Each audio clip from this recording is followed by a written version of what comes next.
ခိုးတကြံရဲ့နင်ဘာလို့ဒီကောင်လေးကိုလာစောင့်နေရလဲ ဟုတ်ပြီကျွန်တော်သူကြောက်တိတ်မသွားလို့ပါဒီလိုမျိုးတော့ရေရှိလည်းမရှိဘူးပြုံးရှိလည်းမရှိဘူးမျိုးလုံးကရမ်းဝင်နေနေတာသူမျိုးလုံးကတခုကိုပြောနေတယ်လို့ကျွန်တော်ခံစားရတယ်ကျွန်တော်တို့ကြေးချင်းမရတော့စဉ်းစားနေတာ ဟဲ့တကြံကြတော့မယ်နင်လည်းတကြံပြီးရင်ပြန်မှာမဟုတ်ဘူးလားအဲ့ဆိုနင်ကဘယ်ချိန်သူ့ကိုသွားခဲ့မှာတော့ကဲပြီးတော့နင်ခေါ်ရမှာလား အဲ့ဒီတော့မစဉ်းစားသေးဘူးလေဗျာကျွန်တော်သူကြောက်စုံစမ်းဦးပါ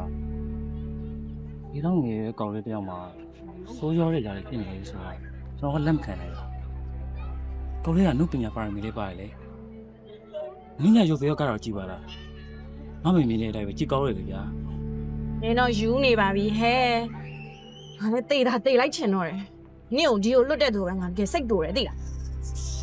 ဒီလောက်ဆက်စုတဲ့ကောင်လေးကိုမှလွတ်ရတယ်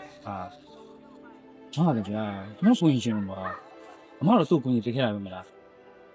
ကျွန်တော်အန်ဂျူဝင်တက်တရားကိုကြီးစနေလေဗျာ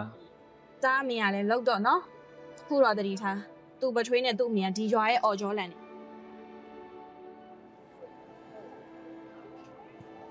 မကိုမလာနေ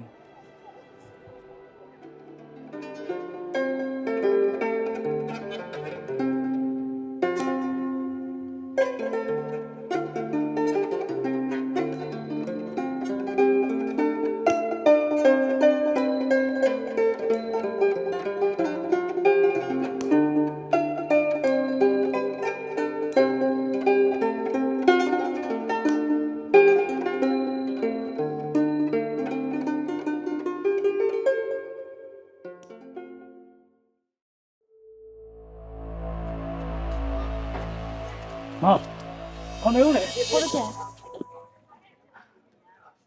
ကဲထွက်ပြေးသွားပြီဆိုမှတော့မတက်နိုင်တော့ဘူးပြန်လာတော့ဟလား